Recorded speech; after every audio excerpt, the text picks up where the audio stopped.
Hello, everyone. My name is Sara Mosher. My father, Kenneth Mosher, was a wireless operator air gunner with number 110 Hyderabad Squadron on the Burma front. Number 110 Squadron was formed at Redcombe, England in 1917 during the First World War. Motto was Nec timeo, nec sperno. I neither fear nor despise. I'd like to thank the Canadian Aviation Historical Society for inviting me to do this presentation. And most of all, of course, I thank the wonderful veterans who provided me with so many stories and photographs. We became friends over several years. I miss them. I also thank the families who gave me as well stories and photographs. And something I noticed most about the families, not just their deep love for their family members, but also the immense pride in their service. The squadron patch on the left belonged to Warrant Officer Billy Carmichael. He was born in Quebec in 1920, grew up in Ottawa, and trained in Toronto. One of his fellow airmen was Lorne Green, who went on to attain fame as Pa Cartwright in Bonanza. One other piece of information about Hyderabad Squadron is how it attained its name. It was in honor of the Nizam of Hyderabad, who provided the money to fund the purchase of the squadron's aircraft, DH-9As, designed by Geoffrey de Havilland.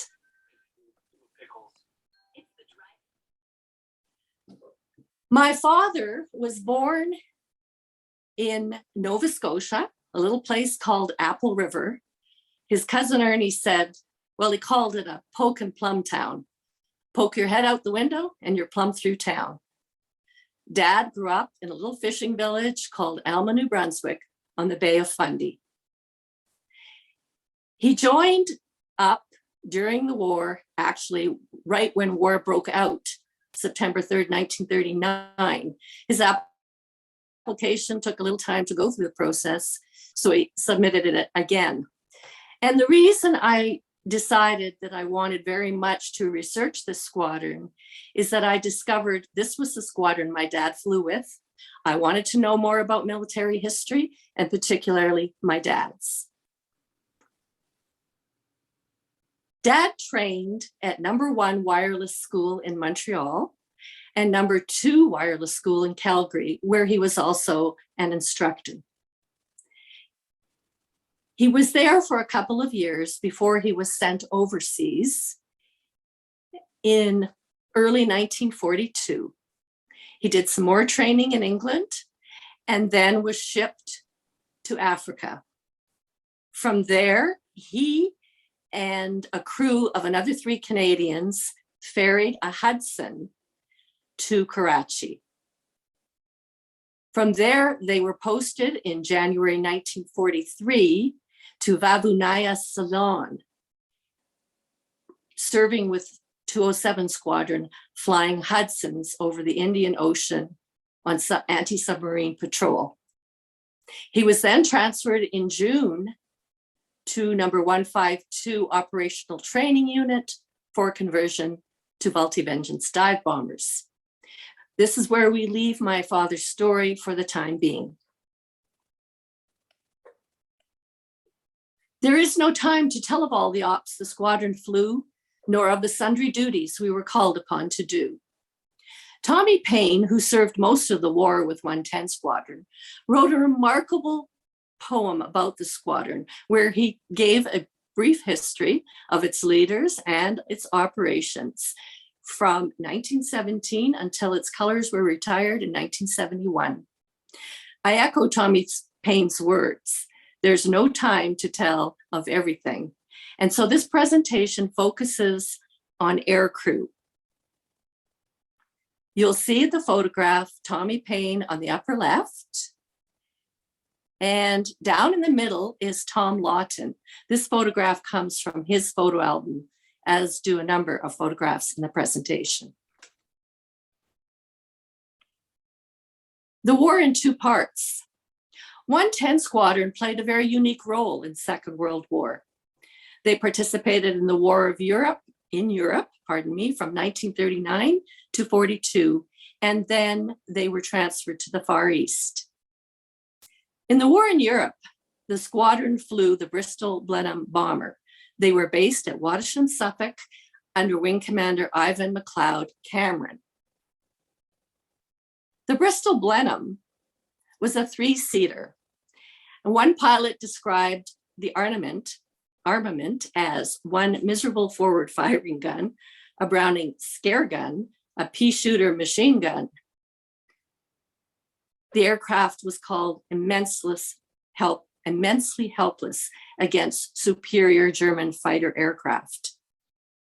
One of the pilots, who became a very good friend, Reg Duncan, flew both Bristol Blenheim bombers and the multi-vengeance dive bomber.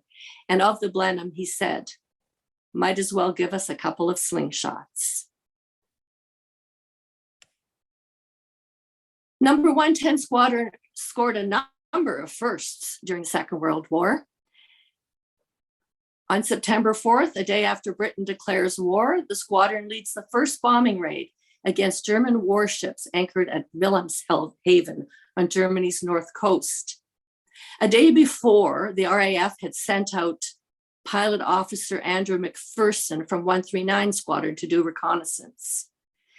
On September 4th, they sent 15 Blenheims, 5 from each of 107, 110, and 139 squadrons. The weather turned bad, and 139 Squadron was not able to locate the target. They jettisoned their bombs and returned to England. 110 Squadron went in. And interestingly, the lead aircraft's navigator was Pilot Officer Selby Roger Henderson from Winnipeg, Manitoba. He was the first airman of Bomber Command into action during the war from his position in the nose of the Blenheim, and he was the first Canadian in action. Roger Henderson's pilot was Kenneth Doran, a flight lieutenant at the time. He led number 110 Squadron and dropped the first 2 bombs of the war. Unfortunately, they failed to explode. For this action, Flight Lieutenant Doran is awarded one of the war's first 2 Distinguished Flying Crosses. The other DFC went to Pilot Officer McPherson, who flew reconnaissance over German airspace the day before. On January 10th, 1940, Flight Lieutenant Doran is awarded the first bar to the DFC, in other words, another DFC, because he shot down a Messerschmitt. On that day, the squadron which he was leading was attacked by 5 Messerschmitts. LAC Freddie Allen, for that action, is awarded the first Distinguished Flying Medal. And then in April 1940, Flying Officer Hill shoots down a Dornier flying boat, resulting in the first photograph taken in World War II of aerial combat. A word about Roger Henderson. He joined the Fort Garry Horse Cadets in 1931 at the age of 13. He joined the RAF prior to the beginning of the war. And as mentioned, he was on the first bombing operation of the war.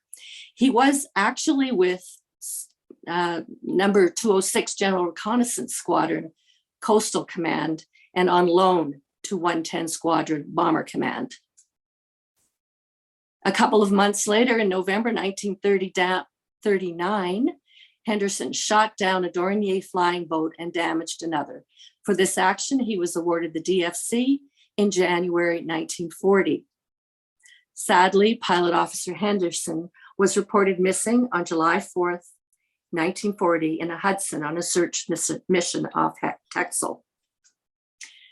Wing Commander Ivan McLeod Cameron, as previously mentioned, was the squadron's commanding officer. During the month of September 1939, it was pretty quiet. The squadron was doing reconnaissance over the North Sea. 2 Blenheims were sent over Germany to do reconnaissance. Both were shot down. One of them was piloted by Wing Commander Cameron. He is buried at Reichswald War Cemetery in Cleve, Germany, and was the first Australian killed in action in World War II. Squadron leader Kenneth Doran's luck ran out during the Norway campaign, April 30th, 1940. 2 Blenheims were shot down, and of the 6 aircrew, he was the only one to survive, taken prisoner of war. After the war, he continued to serve with the Air Force as air attaché in Tel Aviv and at The Hague. Group Captain Doran dies March 3rd, 1974, in a civil plane crash in France, known as the Hermonville air disaster. In May 1940, Hitler invades France. The following day, Flying Officer Don Grattan leads 12 Bristol Blenheims of 110 Squadron in response to a call from the Belgians for help over Maastricht, Belgium. They are to bomb the bridge over the River Maas. Just as he is making a right-hand turn over the target, Don Grattan is shot down. 1 crew member survives. The other crew member flying with Grattan was Freddie Allen, who received the first Distinguished Flying Medal when he was flying with Kenneth Doran earlier in 1940. This photograph was taken by my good friend Luke Swinnen of Diest, Belgium. Luke is a great researcher and also a great photographer. I have a soft spot in my heart for Don Grattan because he had a twin sister. I also have a twin sister, Deborah. We visited Diest, Belgium 8 years ago and visited the graves. Allen and Grattan are on the far left.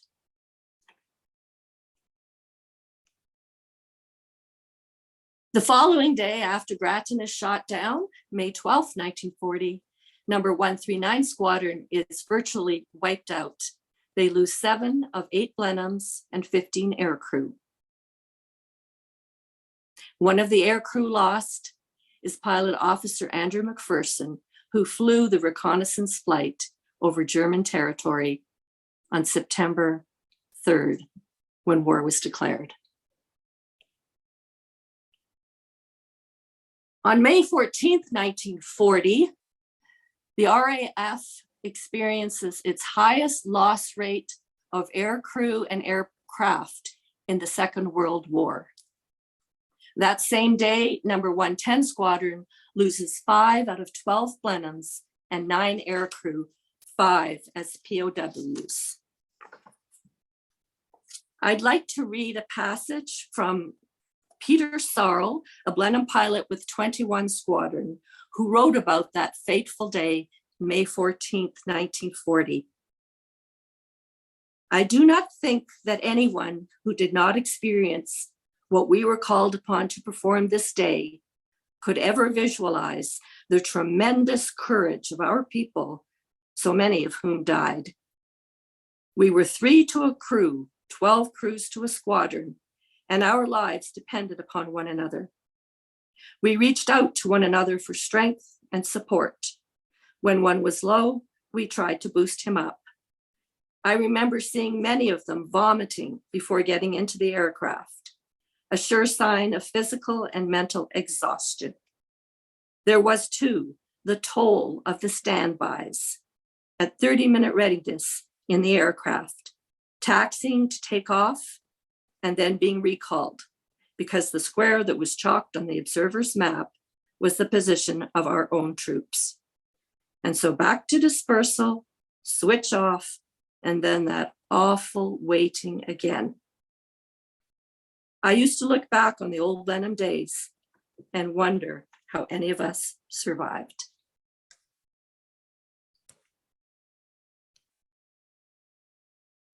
Sergeant John Fancy was one of the 110 Squadron aircrew who was shot down that day, May 14th, while flying over Sedan, France. Now, he was quite a character, as many of them were. John Fancy dug 8 tunnels, helping dozens of POs escape from camps. He had 16 of his own attempts at escape, escaping through tunnels 3 times, recaptured every time. His other attempts involved jumping from moving trains, absconding from outside work parties, cutting through camp perimeter wire. And once when he was on the lam, he even asked a German soldier for directions. Another POW and John stole a boat and were well out to sea before they were recaptured. After recapture, John Fancy was subjected to 3 mock executions. You've heard of the Great Escape and the 3 tunnels that were built, Tom, Dick, and Harry. Well, John helped build Tom. Before he had a chance to use the tunnel, he was transferred to another camp. John Fancy was liberated from prison camp in April 1945. After the war, he wrote a book called Tunneling to Freedom, which became a bestseller in 1957 when it was published. John Fancy's last wish was that he be remembered. Sergeant Kenneth Murray was captured just before the Battle of Britain. He had been flying with 18 Squadron in France, then was transferred to 110 Squadron in England. He was flying with 107 Squadron on loan from 110 when on June 30th, 1940, they were shot down. Here he is in prison camp, bottom right, with John Fancy. I corresponded and spoke to Ken on the phone quite a number of times. I let him know that I was planning to visit England. And he said to me, "When do you think you'll be here? I don't think I can last much longer." Ken passed away 2 weeks later. The Battle of Britain took place from July to October 1940. And during this period, 110 Squadron was on the offensive. There's a 110 Squadron Blenheim, August 1940, during the battle.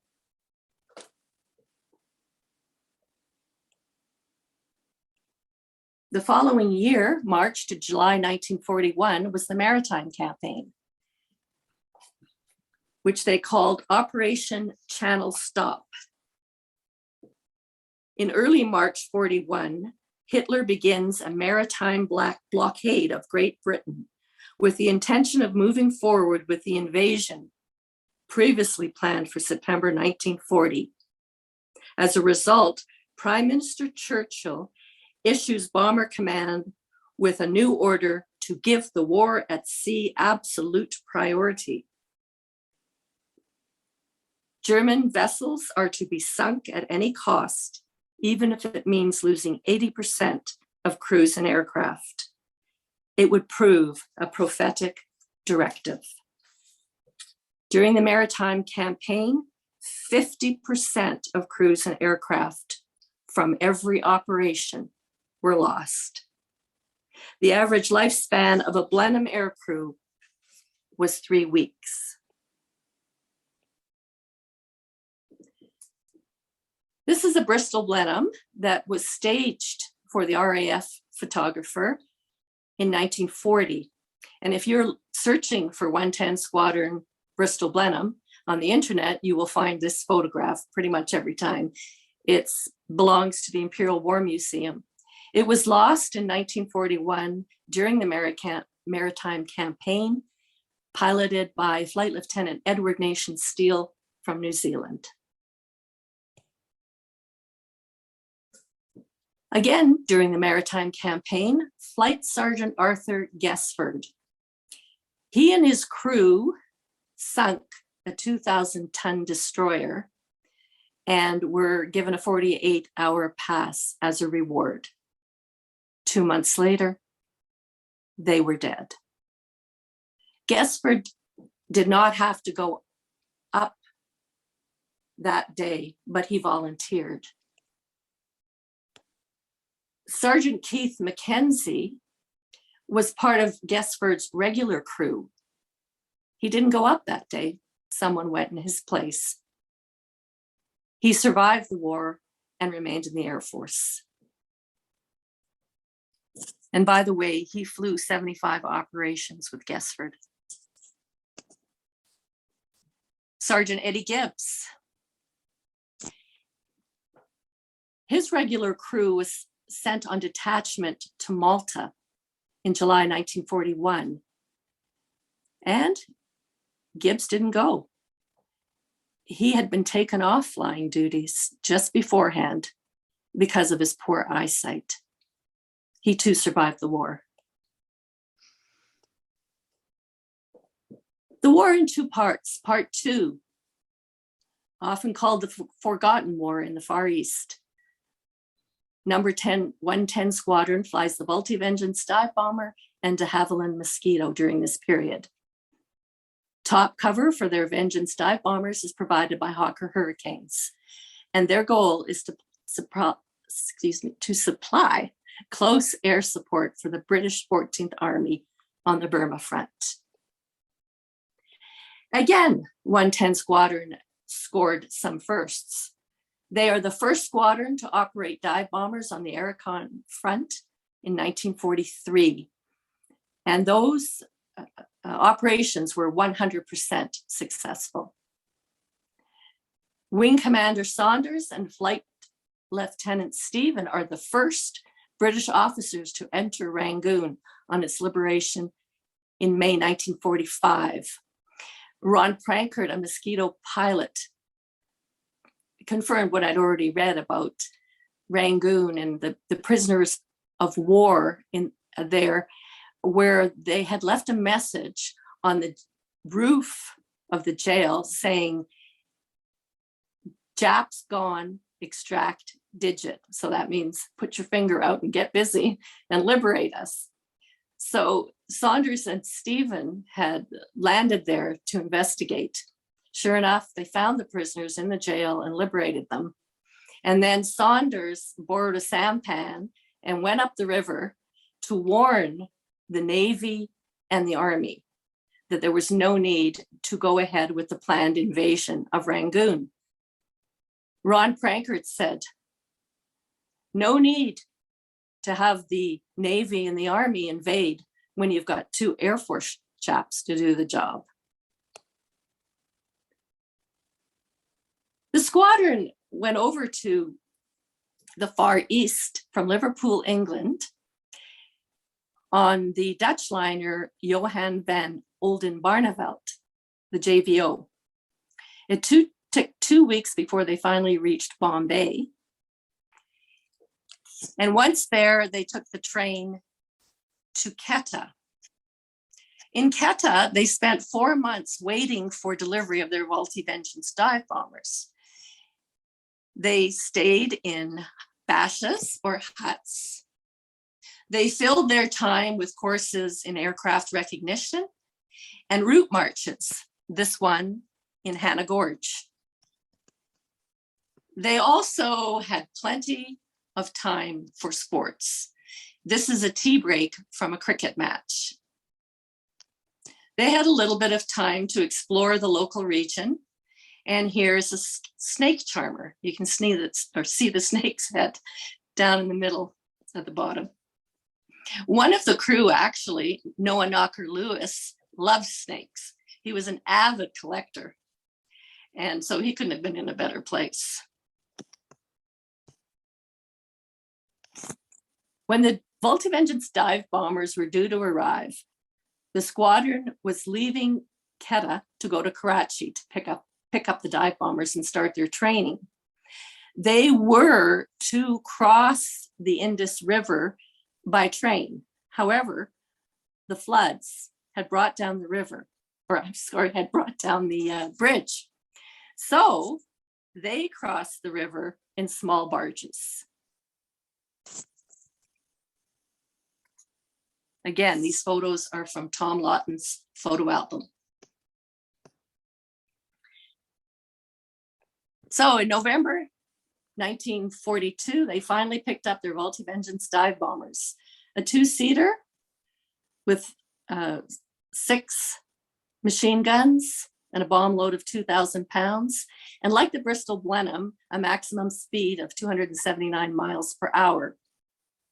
The pilots climbed to 10,000 to 15,000 feet up and dove usually to 2,000 feet, but often as low as 500 feet when necessary to support the army. They were told not to go below 500 feet, and Reg Duncan got himself into a bit of trouble several times for going under 500 feet. Another photograph of a 110 Squadron multi-vengeance dive bomber.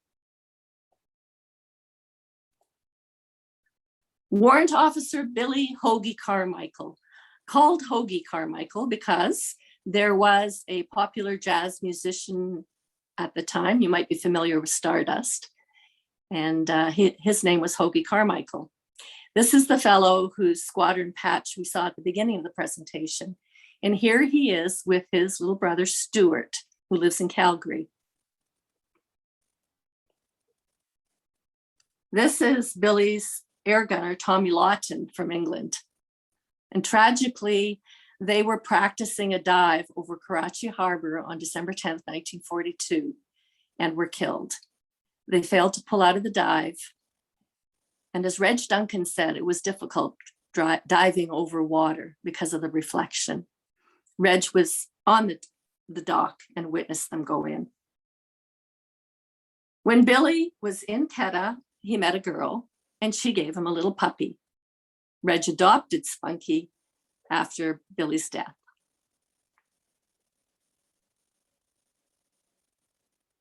To War with a Vengeance. This is an article written for FlyPast in 2020 by Sean Feast, a prolific military historian and writer. He based the article on an interview with Bob Harvey. And you see in the bottom right, Bob Harvey, Reg's navigator, and then Reg on the right. This, by the way, this Vengeance is EZ-804. And here's another shot of EZ-804. Tragically, this aircraft was lost in April 1943 when its pilot, Warrant Officer Thorpe from Australia, took 2 ground crew up for a joyride. The official report of the accident says that it says collision, killed when taking up squadron. But Bob Harvey told me that he actually failed to come out of the dive. I think there was a collision because someone else died a few days later as a result of that collision. Flight Sergeant Reg Duncan, he was one of my favorites. I loved Reg. He was born, lived, and died in Dartmouth, Nova Scotia, and he was quite a character. Once when they were out flying, Reg said to Bob Harvey, "Bob, we're going to stop working for the government and start working for ourselves," because the weather had turned bad. Reg looked for an airfield to land at, radioed the controller, was given permission to land, and just before he landed, he was waved off. By the time he got down, Reg was furious and marched over to the controller and said, "Why did you wave us off?" And the controller said, "Didn't you see the native on the airfield?" "Sure," said Reg, "but there are lots of natives and there are only 2 of us." Reg told me that he was 5'6", and the reason the enemy, neither the Germans nor the Japanese, ever got him is because they couldn't see him. He also told me another story. He said there was they were out flying one day, and they had a problem with wobble pumps. With the engine-driven electric fuel immersion pumps. So they had a backup pump that they called wobble pumps. So if the engine-driven pump failed, the pilot would tell his gunner to pump. Well, one day, the pilot issued just such an order, and then he watched as his air gunner drifted away at the end of a parachute. When they both eventually got back to base, the pilot asked his gunner, "What the hell were you doing?" And he replied, "I thought you said jump, jump." Who was the wayward parachutist? My father. Flight Lieutenant Rodney Topley. He was officer commanding of A Flight. His son John was the first 110 Squadron contact I ever made. And sadly, he passed away several years ago. But we exchanged lots of emails, letters, photos. He was very well respected on the squadron. The officer commanding, he was A Flight. Officer commanding of B Flight was Don Headley from Moose Jaw, Saskatchewan. One day, the commanding officer of the squadron was passing by when he heard the men call Headley by his first name. He reprimanded them. "You can't call an officer by his first name." Someone replied, "He's not an officer, he's a Canadian." Flight Lieutenant Dave Cummin was, toward the end of the war, Topley's navigator, air gunner. And one day they were out flying. There was a tragic accident. A bomb was hung up on the wing of one of the squadron aircrew. And all the other vengeances were diverted to Silchar. Well, Topley didn't think he's going to have enough fuel to land. So he ordered Cummin to bail out. As it turns out, Topley made it back to base, and there's a note in his logbook saying, "with an 8 cup of petrol to spare." Meanwhile, Dave Cummin is left wandering the jungle trying to find his way back to base. He eventually met some natives who guided him. And this is Topley's vengeance waiting to be bombed up. This is 110 Squadron out on operations. They often received what were called strawberries, which were messages of congratulations. This one is also in Topley's logbook. "Ground sources report you're bombing a bullseye. Bloody good show." It took me quite a while to find my dad's pilot. This is Peter Robinson, who they called Tubby. I don't think his daughter ever knew that until she met me, but I found his daughter Angela on the internet several years ago. The only thing I ever knew about Dad's pilot was his name in operations. It was Flight Sergeant P.F. Robinson. I didn't know a thing about him. And of course, meeting Angela, I now know everything. Robinson and Dad, to go back to my story about my father from the beginning of the presentation, were transferred to 152 Operational Training Unit in June 1943. They were on a training flight at the end of June, cross-country training in a multi-vengeance dive bomber, when they got lost. They were running low on fuel, didn't know where they were, and were forced to land. They did radio that they were landing. So they landed and waited. They didn't know who was going to pick them up, or where they were. Turned out it was the Afghan army who picked them up. They had landed in Afghanistan. Afghanistan was officially neutral during the war, but basically well known that they were on the side of Germany. So Dad and Peter were now prisoners of war. After 4 months, the British successfully negotiated the return of Robinson and Mosher, along with the return of the Vengeance. And then they did some more training before they were transferred to 110 Squadron in January of 1944. Jock Galbraith was transferred to 110 at the same time. They had a daily briefing. And before these fellows were at 110 Squadron, the air crews were told, we're getting a new crew, in reference to Dad and Robinson. And someone said, where are they coming from? Afghanistan. So I guess they had a little bit of explaining to do later on. I visited Jock Galbraith in England in 2015. He told me so many stories about different aircrew. And he was a very good artist. He painted some multi-vengeance dive bombers that were hanging on his wall in his living room. And you know what? To be fair to my dad, he corrected the record. It turned out that Reg Duncan was a bit of an exaggerator. He was a funny guy, but he liked to exaggerate. My dad didn't actually jump when Peter said, pumper, pump, pump. He thought about it. So he checked with Peter, do you want me to jump? And Peter said, no, pump. And they actually had a very good laugh about it. So that's a good story, which I had to hear from Jock Galbraith, because actually my dad never talked about the war. Jock died actually not too long after I visited with him, so I'm so grateful to have met him. Flying Officer Norman Henson shared a basha with my dad, a hut. And the reason I have his photograph is a fellow named Steve Singleton was looking for me earlier this year because he saw my name as a reference in a book, Peter C. Smith's recent book on the multi-vengeance dive bomber.